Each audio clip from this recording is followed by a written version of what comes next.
Hello everyone, good evening. Welcome back to our English channel tell English. ఈరోజు వీడియోలో రోజు మనం తరచుగా మాట్లాడే కొన్ని తెలుగు సెంటెన్స్ని ఇంగ్లీష్లో చెప్పాలి చూద్దాం. ఫర్ ఎగ్జాంపుల్, ఎప్పుడొచ్చావు, ఇప్పుడే కాదు, కాళ్ళు చేతులు కడుక్కో, ఎక్కువగా టీవీ చూడకు లాంటివన్నీ కూడా ఇంగ్లీష్లో ఎలా చెప్పాలో ఈరోజు వీడియోలో చూద్దాం. మరి వీడియో ఎక్కడ స్కిప్ చేయకుండా ఎండ్ వరకు చూసి తప్పకుండా ఒక లైక్ చేసి ఛానల్ని సబ్స్క్రైబ్ చేసుకోవడం మాత్రం అసలు మర్చిపోద్దు. మన ఫస్ట్ సెంటెన్స్ వచ్చేసి ఎప్పుడు వచ్చావు అని అడుగుతుంటాం కదా, దాన్ని ఇంగ్లీష్లో when did you come. When did you come అంటే ఎప్పుడు వచ్చావు అని. అలాగే దాచిపెట్టకు అంటుంటాం కదా, పిల్లలతో ఎక్కువ మనం ఈ వర్డ్ యూజ్ చేస్తుంటాం. దాన్ని ఇంగ్లీష్లో డోంట్ హైడ్. డోంట్ హైడ్ అంటే దాచిపెట్టకు అని. అలాగే పోట్లాడకు అని చెప్పడానికి డోంట్ ఫైట్. డోంట్ ఫైట్ అంటే పోట్లాడకు. ఇప్పుడే అంటూ ఉంటాం కదా చాలాసార్లు మనం, దాన్ని ఇంగ్లీష్లో రైట్ నౌ. రైట్ నౌ అంటే ఇప్పుడే, వెంటనే అన్నట్టు. అలాగే మళ్ళీ చూపించు అని అనడానికి show me again. Show me again అంటే ఏదైనా వస్తువు కానివ్వండి, దేనైనా మళ్ళీ చూపించు అని అడగాలన్నప్పుడు యూజ్ చేయొచ్చు. అలాగే ఇప్పుడు కాదు అని చెప్పడానికి నాట్ నౌ. నాట్ నౌ అంటే ఇప్పుడు కాదు అని. అలాగే నెక్స్ట్ సెంటెన్స్ వచ్చేసి ఇంకా లేదు అంటే ఇంకా లేదు, ఇప్పుడే కాలేదు అంటుంటాం కదా, దాని ఇంగ్లీష్లో నాట్ ఎట్. నాట్ ఎట్ అంటే ఇంకా లేదు అని. అలాగే చూసి నేర్చుకో, పలానా వాళ్ళని చూసి నేర్చుకో, నువ్వు అలా చేయొచ్చు కదా అంటుంటాం కదా, దాని ఇంగ్లీష్లో వాచ్ అండ్ లెర్న్.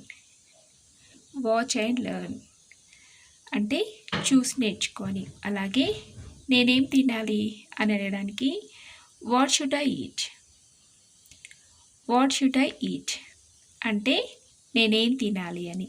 అలాగే నెక్స్ట్ సెంటెన్స్ వచ్చేసి నీకు గుర్తుందా, పలానా విషయం నీకు గుర్తుందా అని అడుగుతుంటాం కదా, దాన్ని ఇంగ్లీష్లో do you remember.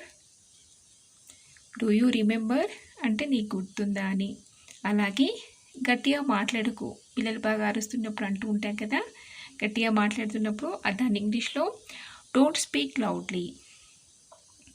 Don't speak loudly అంటే గట్టిగా మాట్లాడకు. అలాగే పరుపు మీద దూకొద్దు, ఎగరొద్దు అంటుంటాం కదా, దాన్ని ఇంగ్లీష్లో don't jump on the bed. Don't jump on the bed అని చెప్పాలి.